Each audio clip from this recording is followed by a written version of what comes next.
कृष्णा कृष्णा कृष्णा हरे हरे, हरे राम राम राम हरे हरे। आप सभी भक्तजनों का भगवत ज्ञान गंगा में स्वागत एवं अभिनंदन है। आज का हमारा शीर्षक है आत्म सुख की प्राप्ति। कि आत्म सुख मनुष्य को कैसे प्राप्त हो। हर मनुष्य आत्म सुख को पाने के लिए, आत्म सुख के लिए जीवन भर नाना प्रकार के कर्म करता रहता है, नाना प्रकार की कार्य करता है, यातनाएं करता है, नई नई चीज़ों को जोड़ता है, अनेक चीज़ों को इकट्ठी करता है कि मुझसे इन्हें सुख प्राप्त हो पाए, आत्म सुख प्राप्त हो पाए। आत्म सुख की तलाश में आदमी नाना प्रकार की चीज़ों को करता है, व्यवसाय करता है, कर्म करता है और अनेक चीज़ सुख सुविधाओं की चीज़ों को इकट्ठी करता है और वो सोचता है कि इन चीज़ों के माध्यम से मुझे सुख की प्राप्ति हो जाएगी, इन चीज़ों की, इस पद के माध्यम से मुझे चीज़ों की प्राप्ति हो जाएगी। आपने बहुत से डॉक्टरों को देखा होगा, साइंटिस्टों को देखा होगा, राजनेताओं को देखा होगा। अनेक राजनेता ये सोचते हैं कि मैं मिनिस्टर बन जाऊं, प्राइम मिनिस्टर बन जाऊं, राष्ट्रपति बन जाऊं तो मुझे सुख की प्राप्ति हो जाएगी। लेकिन ये सिर्फ उनकी एक दौड़ रहती है, किसी को भी सुख की प्राप्ति नहीं होती। बड़े से बड़े ओहदे पर प्राप्त पहुँचने के बाद में जब आदमी उस ओहदे का सुख भोग लेता है और बाद में जब वो सुख उसके पास से चला जाता है या वो सीट पर से उतर जाता है तो वो सोचता है कि मैंने यहाँ तक आने में इतना परिश्रम करी, इतनी सेवा करी, इतने यत्न किए, इतने सारे यत्न करे, इतनी सारी चीज़ों की परेशानियाँ झेली, आफत झेली, इतना सारा परिश्रम किया, लेकिन उसके बावजूद भी मुझे क्षणिक सुख ही मिला, एक परमानेंट सुख नहीं मिला, क्षणिक सुख ही होता है। आप भौतिक जगत में अगर आप देखेंगे तो किसी भी स्टेज पर आप पहुँच जाइए, आपको क्षणिक सुख ही प्राप्त होगा। थोड़े टाइम के लिए तो आपको लगेगा कि मुझे सुख प्राप्त हुआ, मिनिस्टर बन गया, प्रधानमंत्री बन गया, राष्ट्रपति बन गया, मुझे थोड़े टाइम के लिए तो लगेगा कि मैं सुखी हो गया। लेकिन जैसे ही मैं उस पद से उतरूंगा, हटूंगा, मुझे ऐसा लगेगा कि मुझे खालीपन महसूस होगा, ऐसा लगेगा कि जैसे कुछ प्राप्त ही नहीं हुआ, मेरे जीवन में सूना ही रह गया, खाली ही रह गया, मुझे सुख की प्राप्ति नहीं हुई। तो सुख की प्राप्ति करने के लिए सबसे पहले हमें ये समझना पड़ेगा कि सुख आता कहाँ से है। जब तक हम ये बात नहीं जानेंगे कि सुख आता कहाँ से है, तब तक हमें यही नहीं पता होगा कि हमें उसे लेना कैसे है। जिस तरह कोई भी मनुष्य समुद्र के किनारे खड़े होकर एक गिलास पानी पीना चाहे, अपनी प्यास को बुझाना चाहे, तो वो जिंदगी भर वो करता रहे, उसकी समुद्र की जिंदगी भर चाहे कि समुद्र उसे एक गिलास पानी उपलब्ध करा दे पीने के लिए, उसकी प्यास को बुझा दे, लेकिन समुद्र चाहकर भी ऐसा नहीं कर सकता। समुद्र की मजबूरी है कि वो किसी भी अपार जल संपदा होने के बावजूद भी किसी भी प्यासे की प्यास नहीं बुझा सकता।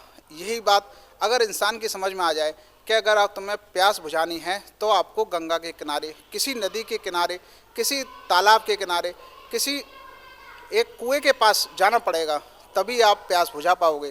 प्यास बुझाने के लिए आपको समुद्र के पास जाने की ज़रूरत नहीं है। लेकिन आदमी करता क्या है कि अपार जल संपदा इकट्ठी हो करता है, अपार चीज़ें, अपार दौलत इकट्ठी कर लाता है, भौतिक जगत की नई नई चीज़ों को इकट्ठी करता रहता है, लेकिन वो फिर भी प्यासा का प्यासा रहता है, समुद्र की तरह। जिस तरह समुद्र के पानी से कोई भी आदमी अपनी तृप्ति नहीं कर सकता, पानी पी के अपनी प्यास को बुझा नहीं सकता।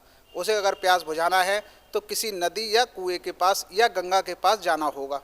यह बात आदमी की समझ में आ जाए तो उसे ये बात भी समझ में आ जाएगी कि उसे करना क्या है। समुद्र के पास खड़े नहीं रहकर, समुद्र के पास खड़े रहकर अपनी प्यासा रहकर ही ज़िंदगी को गुजारना नहीं है।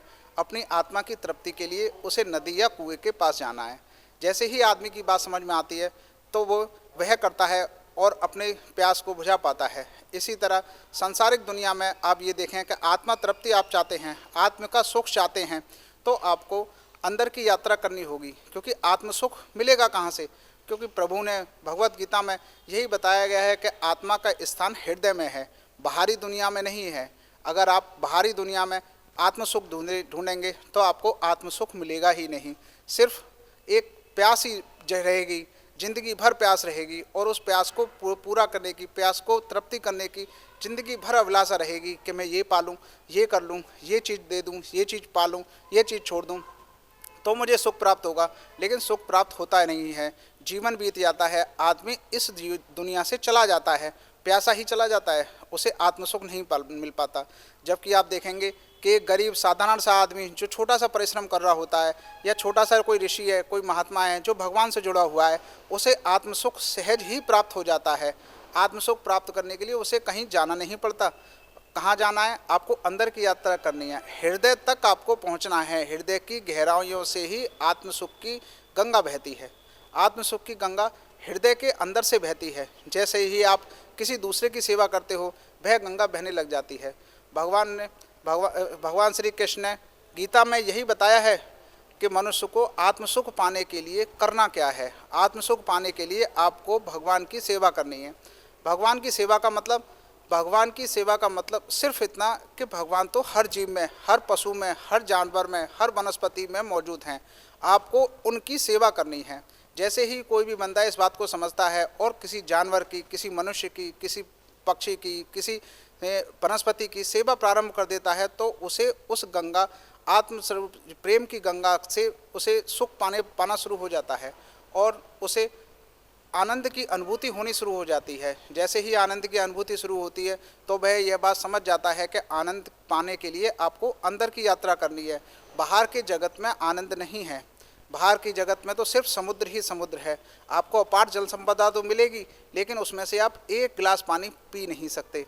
अगर आपको आत्म तृप्ति करनी है तो आपको अंदर की यात्रा करनी होगी। अपने हृदय तक, अपनी आत्मा तक पहुँचेंगे तभी आपको आत्म सुख और आत्म तृप्ति होगी। और प्रभु के चरणों में आप यह जान पाओगे कि प्रभु की कृपा में ही आत्म सुख है, प्रभु की दया में ही आत्म सुख है। आत्म सुख आपको पाना नहीं है, पाने के लिए कुछ करना नहीं है, सिर्फ दूसरों की सेवा करनी है। भगवत गीता में यही बताया गया है कि मनुष्य का एक ही कर्म है, भगवान की सेवा करना। जैसे ही मनुष्य भगवान की सेवा करना शुरू करता है, भगवान की सेवा का मतलब किसी भी आदमी, मनुष्य, जानवर, पशु, पक्षी, किसी भी रूप में आप भगवान की सेवा करो, हर रूप में भगवान ही छिपा हुआ है।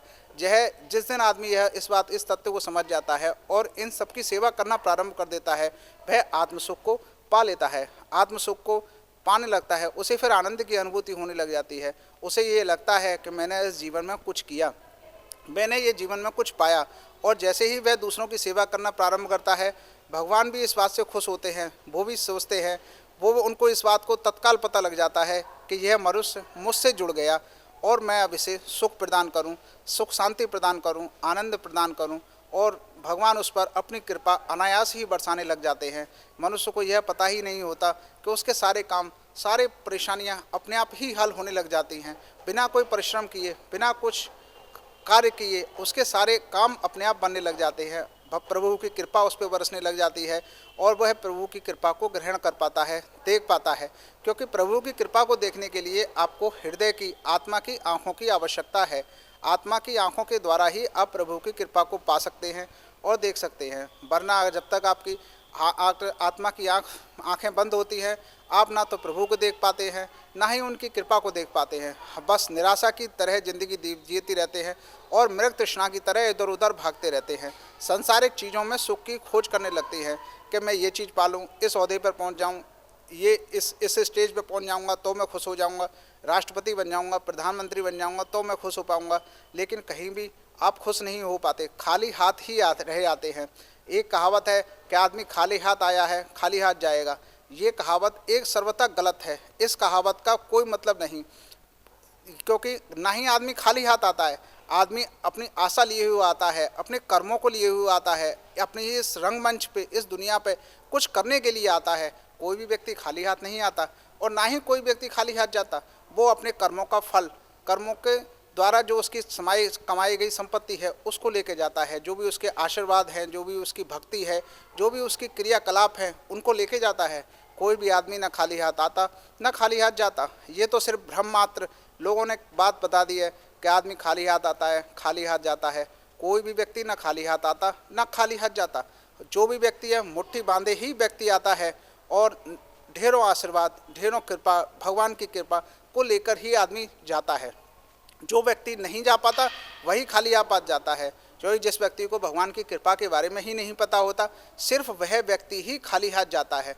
और जिस व्यक्ति को भगवान की कृपा के विषय में पता लग जाता है, वो खाली हाथ जाता नहीं, वो सिर्फ इस दुनिया से बहुत सारी संपदा जोड़ के जाता है और भगवान के चरणों में बारंबार प्रणाम करता है, निवेदन और आभार व्यक्त करता है कि उन्होंने उसको यह एक सुंदर जीवन, एक अवसर दिया लोगों की सेवा करने के लिए, भगवान की सेवा करने का अवसर प्रदान किया। भगवान ने इसके लिए थैंकफुल होता है। अतः हम सभी लोगों से प्रार्थना करेंगे कि आप इस बात की गंभीरता को समझें कि आपको सुख पाने के लिए क्या करना है। हर आदमी सुख पाना चाहता है, लेकिन सुख पाने का तरीका उसे नहीं पता कि हमें सुख कैसे पाना है।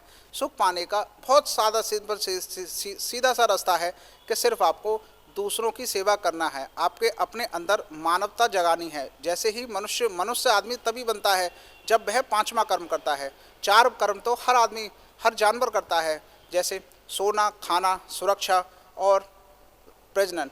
ये चार कर्म तो हर जानवर करता है, लेकिन जैसे ही मानवता जगती है, पांचवा कर्म आदमी शुरू करता है, भगवान की सेवा करना। यह पांचवा कर्म है। जैसे ही आदमी इस पांचवें कर्म को करना शुरू करता है, तभी वो मानव कहलाने का अधिकारी है। लेकिन जो भी व्यक्ति इस काम को नहीं करता, मानवता नहीं जागृत होती जिस बंदे के अंदर, वह सिर्फ एक पशु की तरह ही चार कर्म को करके ही इस दुनिया से चला जाता है और पशुओं की तरह ही जीवन पूरी ज़िंदगी जीता है। उसे यह समझ में ही नहीं आता कि मुझे करना क्या है और क्या करना था।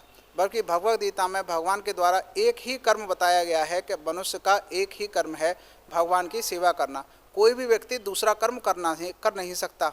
अगर दूसरा कर्म कर रहा है तो वो सिर्फ भ्रम में है, क्योंकि उसे लगता है कि मैं दूसरा कर्म कर रहा हूँ, लेकिन दूसरा कर्म है ही नहीं।